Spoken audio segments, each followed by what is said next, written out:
It started with a smirk. On a nationally broadcast interview, Karoline Leavitt leaned into the microphone, her voice light, almost playful. "I mean, have you ever listened to Senator Kennedy talk? It's like Mark Twain and a country preacher had a baby," she joked, drawing a chuckle from the host. But it didn't stop there. She continued, "Sometimes I wonder if he's reading from a book of Southern expressions. I get folksy, but politics needs clarity, not comedy." The clip went viral within hours. Twitter, TikTok, and YouTube lit up with debates, impressions, and quick takes. On one side were younger conservatives and political influencers who applauded Karoline for calling out the old guard. On the other, a swelling wave of people who felt something deeper had been mocked, something foundational, even patriotic. But John Neely Kennedy, the senior senator from Louisiana, didn't respond. Not right away. Before we dive deeper into this dramatic political moment, don't forget to subscribe for more incredible real-life stories that you won't believe actually happened. The internet dissected the clip frame by frame. Analysts weighed in. Body language experts chimed in. Karoline's words were reposted, remixed, and reframed until they took on a life of their own. News segments highlighted her remarks with bold captions, "Too folksy for politics" and "The Kennedy Debate." Karoline Leavitt wasn't new to controversy. At just 26, she had already worked in the Trump White House and made a name for herself as a firebrand conservative commentator. Sharp, unapologetic, and social media savvy, she was the face of a new generation of Republican voices, confident, rapid, and unfiltered. Her criticism was consistent with her style. Modern politics should move fast, speak clearly, and sound like the present, not the past. But to understand why her comments struck a nerve, one must first understand the man she mocked. John Neely Kennedy, 73, is no political newcomer. He's known for saying things like, "If you hate cops just because they're cops, then the next time you get in trouble, call a crackhead," or "Some people are so open-minded their brains fell out." To some, he sounds like an old Southern uncle at Thanksgiving. To others, he's a master of messaging, speaking plainly to make complex points stick. For decades, Kennedy had walked the halls of Washington with a slow Southern drawl and the cadence of a man who doesn't mind being underestimated. His metaphors may seem quirky, but they had earned him a reputation. Brilliant, deliberate, and always underestimated by those who only listened to the surface. Yet despite all this, Karoline's comment hit a cultural fault line. Beneath the laughter, a serious question formed. What do we consider intelligence in politics? Is it polished diction and fast-talking analysis? Or is it the ability to connect, to distill, to simplify without losing depth? Kennedy said nothing publicly in the days following. No press release, no tweet, not even a sideways comment in interviews. Silence. And that silence was loud. Karoline, on the other hand, rode the wave. She gave follow-up interviews, clarified her intentions, even doubled down on the need for modern leadership language. Her tone stayed sharp, though occasionally veiled in diplomacy. If we want young Americans to engage with politics, we need to meet them where they are. Clear communication isn't folksy, it's future-focused, she said on a podcast. But even as she defended herself, something was building. A sense that maybe, just maybe, she had underestimated the man from Louisiana.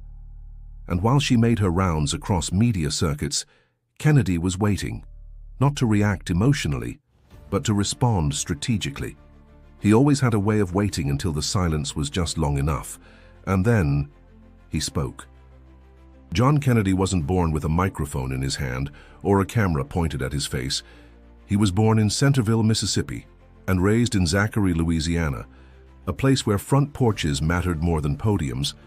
His father worked in a small-town bank, and his mother taught school. It was a quiet working-class upbringing that planted deep roots. What many critics overlook is that Kennedy's accent isn't an act, it's an inheritance. But what is deliberate is how he uses it, because behind that soft country cadence lies one of the sharpest legal minds in American politics. After graduating magna cum laude from Vanderbilt, Kennedy went on to earn a law degree from the University of Virginia. Then, as if that weren't enough, he studied civil law at Oxford University in England. Oxford. That's not exactly where you go to learn how to say things like, "He's as confused as a goat on AstroTurf." But Kennedy chose to keep speaking the way he always had. And that choice wasn't about rebellion, it was strategy. In Washington, where smooth-talking insiders often dominate, Kennedy's verbal style disarmed his opponents. They'd hear the accent, the colorful turns of phrase, and assume simplicity. But then he'd carve through policy with surgical precision, cite case law from memory, and quote philosophers like Aristotle and Camus. It wasn't a gimmick, it was rhetorical judo, and it worked. To the people of Louisiana, he wasn't just a politician, he was their politician. He sounded like them. He made the Senate floor feel like a community hall. His metaphors, odd as they were, translated complex issues into something relatable.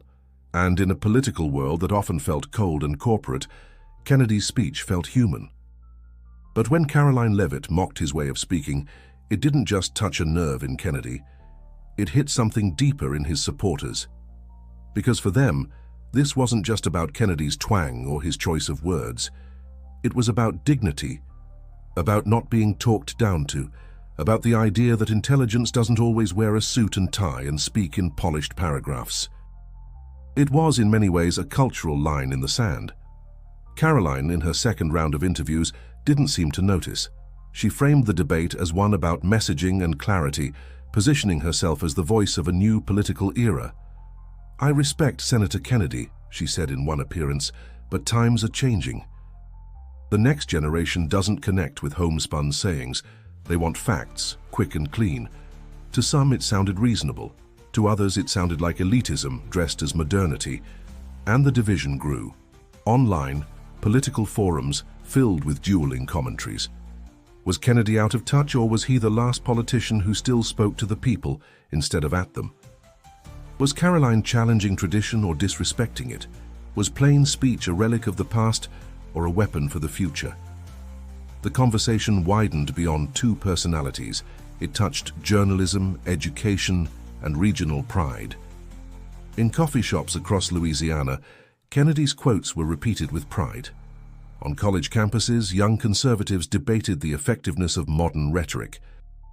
Even comedians joined in, impersonating both Karoline's clipped delivery and Kennedy's molasses slow metaphors.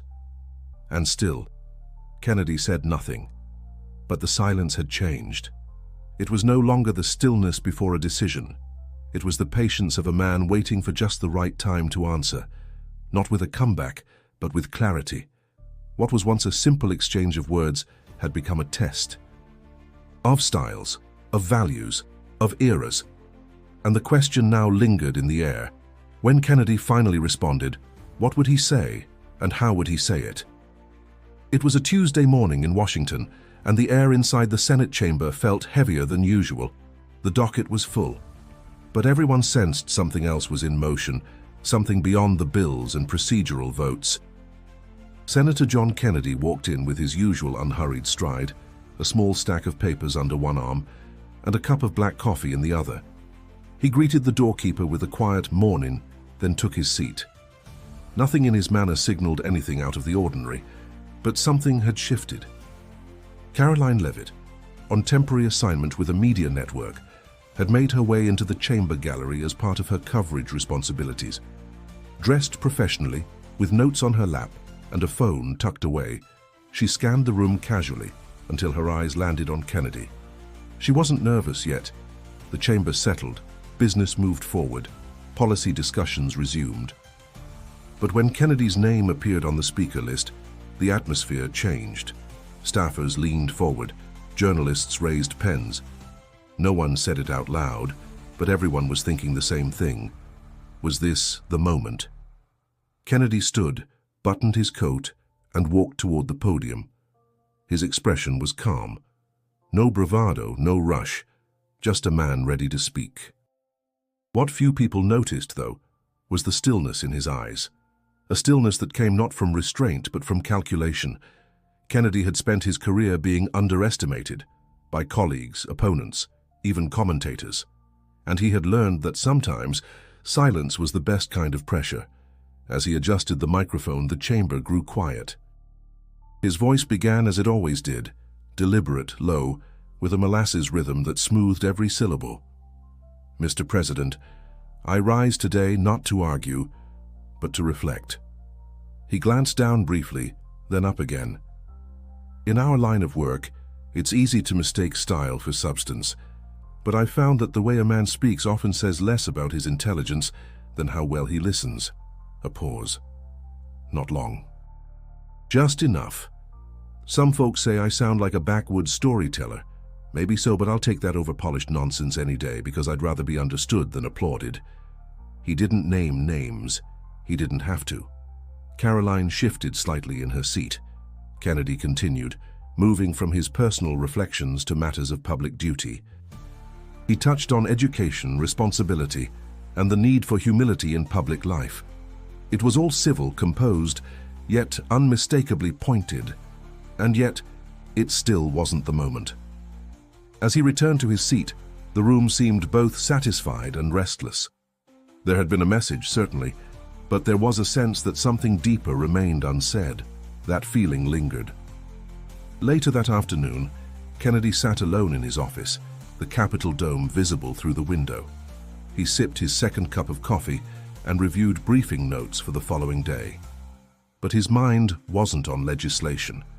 He thought about the past few weeks, about the way a single comment had turned into a national conversation, and about how often in his career he'd seen intellect confused with accent and conviction dismissed because it didn't come wrapped in polished delivery. But he also knew that real power, lasting power, wasn't in clever lines or viral moments. It was in truth, spoken plainly, held firmly, and in just a few hours he'd find a way to remind the country of that.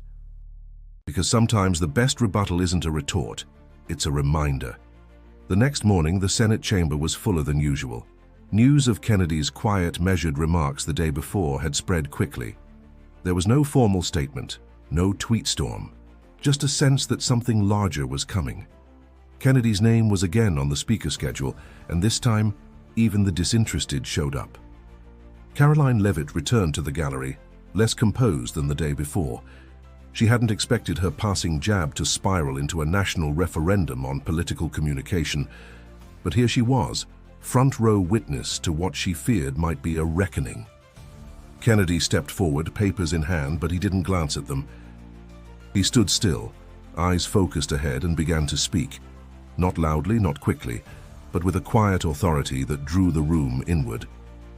"Mr. President," he began, "sometimes the best way to answer a question is to go back to the beginning." He paused, just long enough to still every breath in the chamber. And then, in a voice steady and unflinching, he began reciting, "We the people of the United States, in order to form a more perfect union." The preamble to the Constitution echoed through the hall. Word by word, without notes, without stumbles, Kennedy continued. Not only the preamble, but selections from Articles 1 and 2, key clauses and passages many had long since forgotten. The room sat frozen. There was no grandstanding, no performance, just one man, older than most in the chamber, reciting from memory the foundational document of the nation. The simplicity of it made it devastating. When he finished, there was silence, thick and reverent. Even those who disagreed with Kennedy politically felt the weight of what they had just witnessed. "Some folks think plain talk means plain thinking," he said, voice softer now. "But I've always believed that if you truly understand something, you can explain it without dressing it up." A long breath followed. "This document doesn't belong to lawyers or pundits. It belongs to the people. And I reckon if we forget how to speak to them, we'll forget who we work for." There was no anger in his tone, no gloating, only quiet conviction. Karoline sat motionless. Her fingers, which had been clasped tightly together, finally released. The flush on her face wasn't embarrassment, it was realization. Not just of having underestimated him, but of having misunderstood the very power of how ideas are delivered. The other senators rose slowly, not all at once, and not because it was expected. Applause wasn't customary on the Senate floor, but reverence has its own language. And that day it spoke in silence, in nods, in the absence of rebuttal. Outside the chamber, the press waited, questions ready. But Kennedy didn't stop. He left as he came. Quietly, coat slung over his arm, coffee in hand. His team would later say that nothing had been rehearsed, no statement pre-approved. The Constitution lived in his memory because it had always lived in his values. It wasn't about proving anyone wrong, it was about reminding everyone what matters. In the hours that followed, news networks scrambled to catch up. Clips of the recitation spread like wildfire. Political analysts struggled to frame it. Was it a rebuke, a lesson, a show of force, or was it something far rarer, grace with impact? That night, Kennedy didn't tweet. He didn't need to. His words had already traveled further than any post could reach. And the country, still buzzing with noise, paused, just long enough to hear something true. In the days that followed, reactions came in waves. From across the political spectrum, voices chimed in, not to argue policy, but to reflect on what they had witnessed. Pundits who once rolled their eyes at Kennedy's metaphors were now calling him a living lesson in constitutional reverence. Headlines spoke of his speech not as a moment of defiance, but as a demonstration of identity. Even some of Karoline Leavitt's usual allies paused. On a late-night segment, one commentator admitted, "I don't always agree with Senator Kennedy, but reciting the Constitution from memory, that was something you don't see anymore. It was more than politics, it was principle." Karoline herself eventually responded, this time with more caution. "I may have underestimated the senator's style," she said. "I still believe in modern communication, but I respect the depth of what he did. He reminded all of us of the foundation we're supposed to stand on." It wasn't exactly an apology, but it wasn't dismissal either. And in today's climate, that alone was notable. For many Americans, especially those far from Washington, Kennedy's moment felt like a reclaiming. In a time of soundbites and spin, here was a man speaking plainly, drawing from memory, and reminding a nation of what binds it. Teachers played the clip in classrooms, veterans shared it in Facebook groups, young conservatives posted it on TikTok, set to music with captions like, "This is how you answer an insult with honor." But the real impact wasn't in the viral clips. It was in the shift of tone. The conversation had moved away from personalities and back toward principles. Kennedy hadn't just defended his way of speaking, he had defended the right of every American to be heard, no matter how they sound. In an interview days later, Kennedy was asked if he had planned the moment. "No, sir," he said with a smile. "I just figured if folks forgot the rules we started with, maybe it was time someone said them out loud again." He left it at that, and that was the genius of it. There was no revenge, no gloating, no escalation, just a quiet return to something deeper, something enduring. The story eventually faded from headlines, but not from memory. Because long after the clip stopped trending, people remembered how they felt in that moment. They remembered that clarity didn't have to be cold, that intelligence didn't require arrogance, that conviction, when spoken from the heart, needed no ornament. John Neely Kennedy returned to his usual rhythm. Legislation, committee meetings, interviews. The metaphors came back, funnier than ever. The drawl stayed put, but now even his critics paused before calling it simple, because they knew what lay beneath. And Karoline. She continued building her profile, sharpened by the experience. She didn't change her style, but she learned something few in her position ever do. Sometimes the loudest moment is the one spoken softly. In the end, it wasn't a battle of generations or even of styles. It was a reminder that underneath the noise, politics at its best is about connection, memory, and trust. And that sometimes the most powerful message isn't new at all. It's the one we've known all along. If this moment impressed you, don't forget to hit subscribe for more stories where words change everything. And click the video on your screen now for the next unbelievable twist in American politics. Because history doesn't just live in books. Sometimes it stands up, speaks slowly, and reminds us why it matters.